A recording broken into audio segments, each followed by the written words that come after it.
7 minutes ont suffi pour effacer 60 années de stabilité. À Dar es Salaam, les écrans se sont éteints, les signaux ont disparu. 90% du trafic numérique s'est effondré en même temps que les urnes brûlaient à Kinondoni et Kimara, transformant la tranquillité exemplaire de la Tanzanie en vertige collectif. Mais quand Ibrahim Traoré parle de dignité comme de la vraie richesse de l'Afrique, que devient cette promesse sous silence? Demain dira si le calme protège encore ou s'il emprisonne. Depuis des décennies, la Tanzanie représentait une anomalie apaisante. Pas de coup d'État, pas de guerre civile, seulement le rythme lent de la stabilité. Mais cette nuit-là, la panne numérique a révélé un paradoxe. La paix qu'on croyait acquise reposait sur une confiance fragile, dépendante d'un câble sous-marin et d'un discours officiel. Le gouvernement a parlé de problèmes techniques, tandis que les citoyens y voyaient un signal d'alarme. Quand une nation découvre que son souffle peut être suspendu par un simple interrupteur, la stabilité cesse d'être un confort, elle devient un risque. Et dans cette fissure, une génération entière a compris que l'accès à la vérité était aussi vital que l'eau ou la lumière. Ce qui était en jeu n'était pas seulement Internet, mais le droit même de respirer librement dans un monde connecté. Ce soir-là, un fil invisible liait Dar es Salaam à Ouagadougou, et Ibrahim Traoré, en regardant les images, savait que la dignité n'existe que si la voix demeure.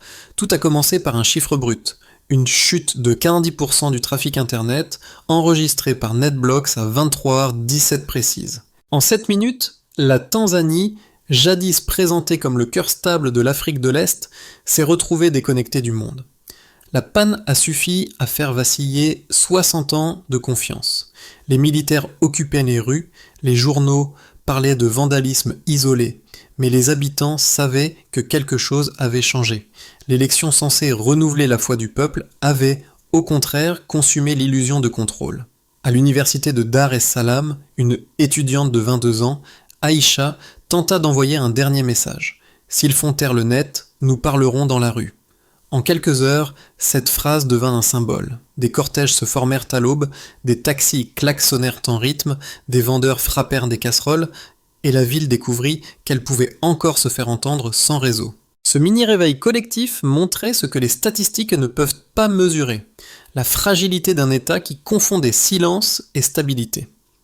Et pendant que les autorités diffusaient de la musique patriotique à la télévision d'État, des milliers de jeunes improvisaient des réseaux mèches, des VPN clandestins, des relais humains pour que la vérité continue de circuler. À Ouagadougou, Ibrahim Traoré suivait ces images en direct. Pour lui, ce n'était pas une simple crise tanzanienne, mais un miroir continental, celui d'une jeunesse qui refuse la paix imposée et choisit de respirer coûte que coûte. Le blackout de Dar es Salaam devenait alors un test non d'infrastructure, mais de conscience. Aïcha n'était pas une militante aguerrie. Elle étudiait le droit, rêvait de devenir journaliste et croyait que la vérité se défendait par les mots, non par la rue. Pourtant, le soir de la panne, c'est sa voix qui s'est élevée la première. Son selfie sous les néons du campus, légendé « S'ils font taire le net, nous parlerons dans la rue », a franchi les frontières avant même que le gouvernement ne comprenne ce qui se passait. En quelques heures, elle est devenue le visage d'un réveil. Les étudiants l'appelaient « la flamme du campus » et les chauffeurs de taxi collaient son message sur leur pare-brise. Dans un pays où les institutions semblaient inébranlables, Aïcha incarnait cette fracture entre la stabilité officielle et la réalité vécue. Son geste a inspiré les journalistes, les livreurs, les enseignants, toute une société qui par instinct a refusé de se taire. Chaque message partagé, chaque tract imprimé, chaque vidéo diffusée sur VPN était une étincelle supplémentaire dans un espace qu'on croyait verrouillé. Ibrahim Traoré, depuis Ouagadougou, regardait cette jeunesse improviser la liberté. Il y voyait une énergie que ni la censure, ni les frontières ne pouvaient endiguer. Ce qu'Aïcha avait commencé par un simple clic devenait un acte politique continental, une génération décidée à parler plus fort que le silence. Et dans cette lumière fragile, une question restait suspendue. Combien de temps un pouvoir peut-il gouverner sans être entendu ? Tout commença à l'aube, quand la lumière du matin révéla des colonnes de fumée montant au-dessus de Kinondoni et Kimara. Les bureaux de vote brûlaient encore, et dans les rues, les jeunes brandissaient des pancartes griffonnées à la hâte. la vérité ne peut pas être débranchée. Les taxis formaient des formaient des convois, les klaxons suivaient un rythme commun, les vendeurs ambulants frappaient sur des casseroles. En quelques heures, Dar es Salaam n'était plus une ville, c'était une pulsation. Les chaînes de télévision coupèrent leurs programmes pour diffuser de la musique patriotique. Le gouvernement appela au calme. Mais le calme, ici, avait l'odeur du gaz et la couleur de la peur. Les journalistes furent chassés, les rédactions bouclées, et pourtant, les images circulaient encore, via des VPN bricolés, des clés USB, des téléphones dissimulés. Chaque tentative de censure accélérait la propagation du message. Les rapports du ministère de l'Intérieur affluaient, la situation devient incontrôlable. Derrière les portes closes, les conseillers débattaient de la marche à suivre, maintenir l'ordre ou reconnaître l'onde qui montait. Dans les couloirs du palais, la présidente Samia Hassan écoutait, silencieuse.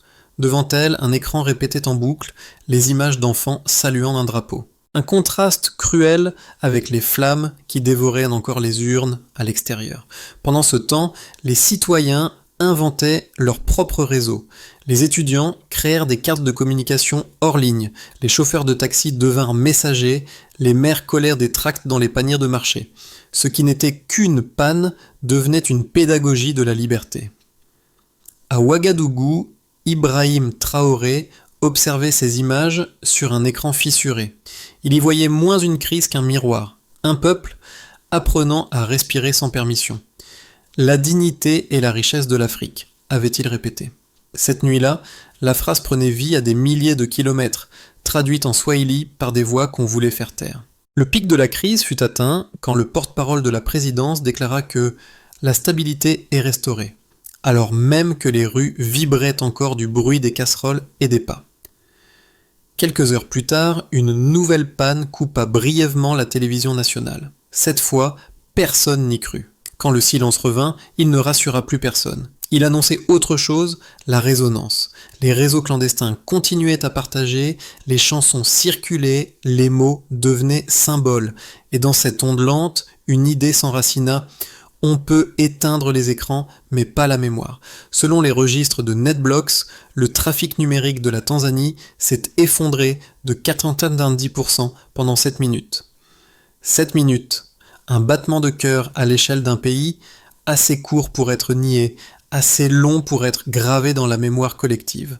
En apparence, la connexion fut restaurée. En réalité, quelque chose d'invisible s'était brisé, la confiance. Avant la panne, le pays comptait près de 33 millions d'utilisateurs connectés chaque jour. Après la coupure, moins de 4 millions ont pu se reconnecter pleinement durant les 24 heures suivantes. Les services bancaires en ligne ont chuté de 72%. Les plateformes d'enseignement à distance ont cessé d'émettre et les réseaux de presse indépendants se sont effacés de la carte numérique. Chaque pourcentage perdu correspondait à des voix réduites au silence. Le gouvernement parla de maintenance technique des câbles sous-marins. Pourtant, les données satellites et les journaux de trafic contredisaient cette version. Les courbes révélaient une coupure simultanée, parfaitement synchronisée, sur les 5 principaux fournisseurs d'accès. Rien d'accidentel. Ce fut, comme l'écrivit un chercheur kényan, le premier blackout calibré de l'ère postcoloniale africaine. Les conséquences économiques furent immédiates. La bourse locale perdit près de 11% en 2 jours, les réservations touristiques chutèrent de 28%, et les investisseurs étrangers suspendirent plusieurs projets d'infrastructures. Mais au-delà des chiffres, c'est la cohésion sociale qui vacilla. Les enseignants n'avaient plus accès aux plateformes éducatives. Les médecins ruraux ne recevaient plus les alertes hospitalières. Les familles des diasporas restaient sans nouvelles. Face à cette dissonance, Ibrahim Traoré réagit publiquement. Quand le silence devient un instrument de pouvoir, chaque voix devient un acte de résistance. Son propos résonna dans tout le Sahel. Il ne s'agissait plus d'une panne tanzanienne, mais d'une démonstration régionale du coût du contrôle numérique. Les analystes africains baptisèrent ce phénomène le syndrome du câble. Il désigne la dépendance d'un État à une infrastructure qu'il ne maîtrise pas et la tentation d'en faire un levier politique. La Tanzanie, pays longtemps vanté pour sa discipline, venait d'en devenir le cas d'école. Pour chaque graphique publié, une leçon s'imposait. La stabilité sans transparence est un mirage. Les données n'étaient plus neutres, elles devenaient un champ de bataille. Et à mesure que les connexions revenaient, les citoyens apprirent à lire entre les lignes des rapports officiels, à distinguer les pannes réelles des silences imposés. La coupure numérique avait duré 7 minutes, mais son écho se mesurerait en années. D'un côté, les défenseurs de l'ordre affirmaient que le gouvernement avait agi par prudence.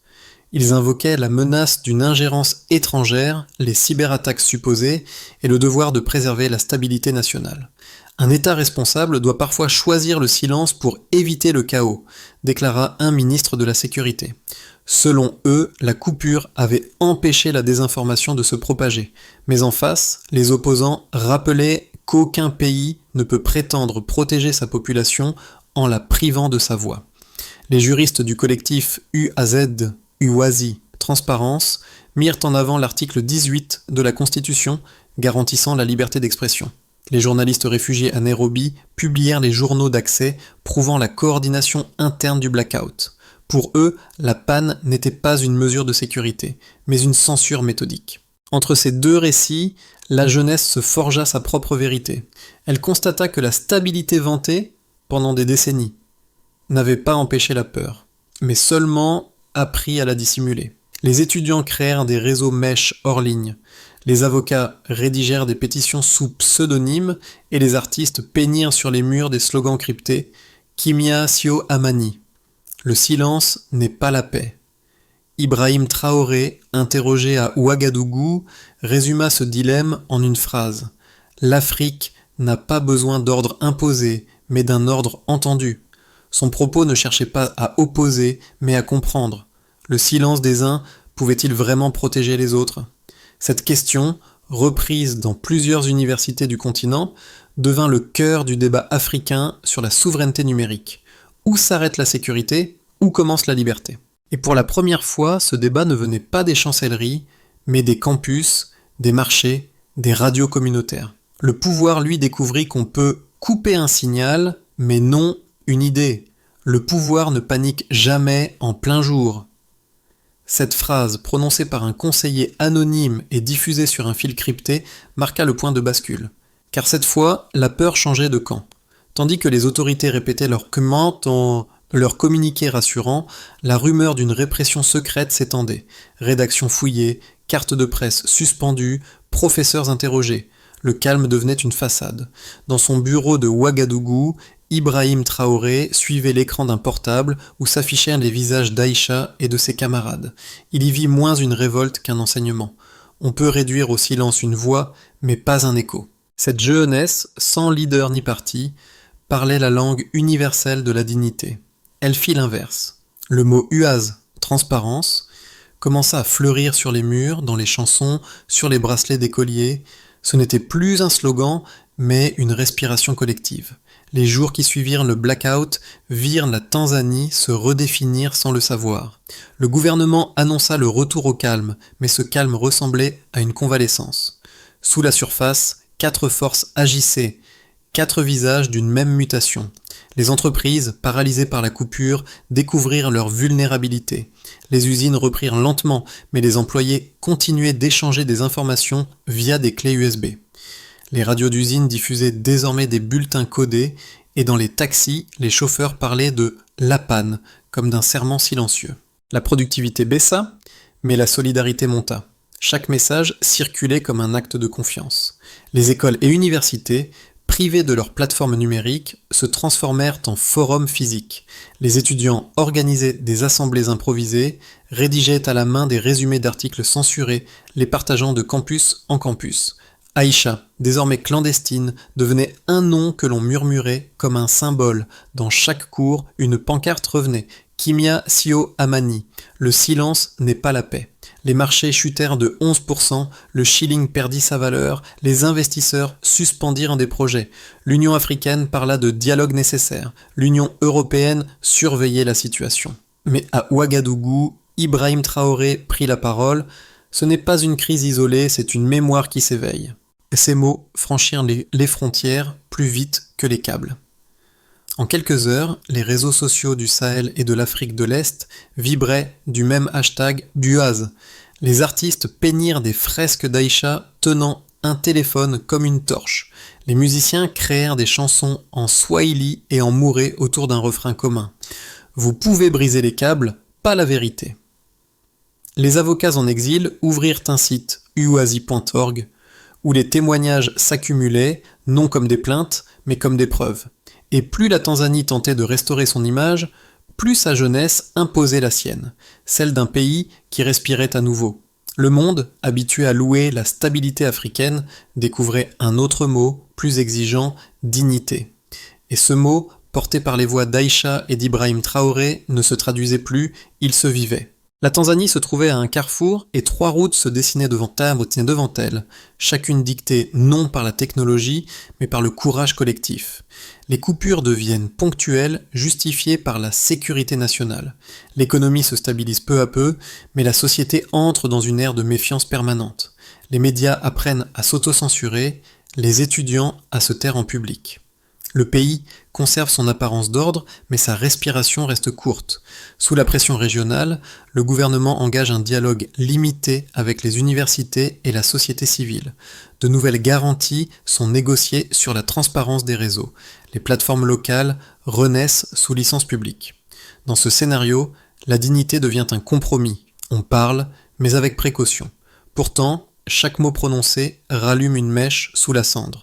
Les responsables d'UAZ sont arrêtés, les serveurs saisis, les VPN criminalisés. Le pays entre dans une nuit numérique, où la surveillance remplace le dialogue. Mais l'histoire africaine l'a souvent prouvé. Plus l'obscurité s'épaissit, plus la lumière finit par trouver une fissure. Ibrahim Traoré, interrogé sur la situation, proposa une lecture inattendue. Le choix n'est pas entre le chaos et le contrôle. Il est entre la peur et la maturité. Une phrase simple, presque tranquille, qui rappelait que la souveraineté ne se décrète pas, elle s'éprouve. Car si la Tanzanie accepte d'écouter ses propres jeunes, elle pourrait devenir le laboratoire d'un nouveau contrat social africain. Un où la stabilité ne s'oppose plus à la liberté, mais la renforce. Regarder cette histoire de loin serait une erreur. Ce qui s'est joué à Dar es Salaam ne concerne pas seulement la Tanzanie, c'est le miroir d'un monde où chacun dépend d'un signal invisible pour exister. Nous confions nos voix à des plateformes, nos visages à des serveurs, nos mémoires à des nuages que nous ne possédons pas. Et quand tout s'éteint, que reste-t-il de nous ? Les étudiants d'Aïcha n'avaient ni argent, ni influence, ni relais médiatique. Pourtant, ils ont réussi à maintenir vivante la conversation la plus essentielle, celle de la vérité partagée.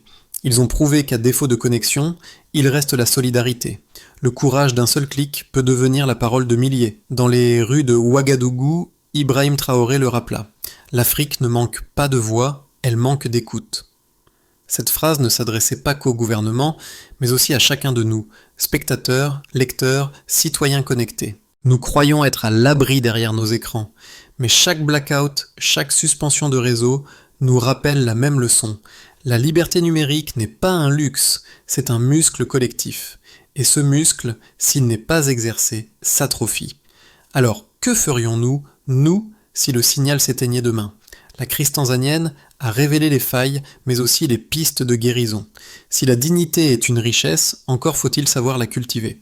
Les experts du numérique africain ont esquissé une feuille de route en 5 mouvements, une architecture de résilience. Auditer la transparence. Rendre publics les protocoles de coupure et de régulation d'Internet. Chaque minute d'obscurité doit laisser une trace vérifiable.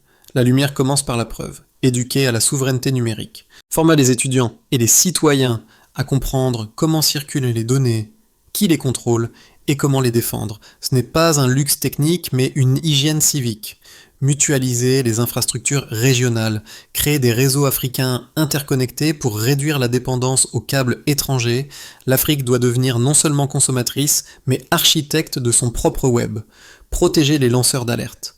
L'histoire d'Aïcha montre que chaque voix isolée peut rallumer une nation. Les lois doivent reconnaître cette valeur du courage individuel. Dialoguer entre États. Ibrahim Traoré, fidèle à sa vision, a proposé un pacte de dignité numérique entre pays africains. Un engagement collectif à ne jamais utiliser le silence comme outil politique.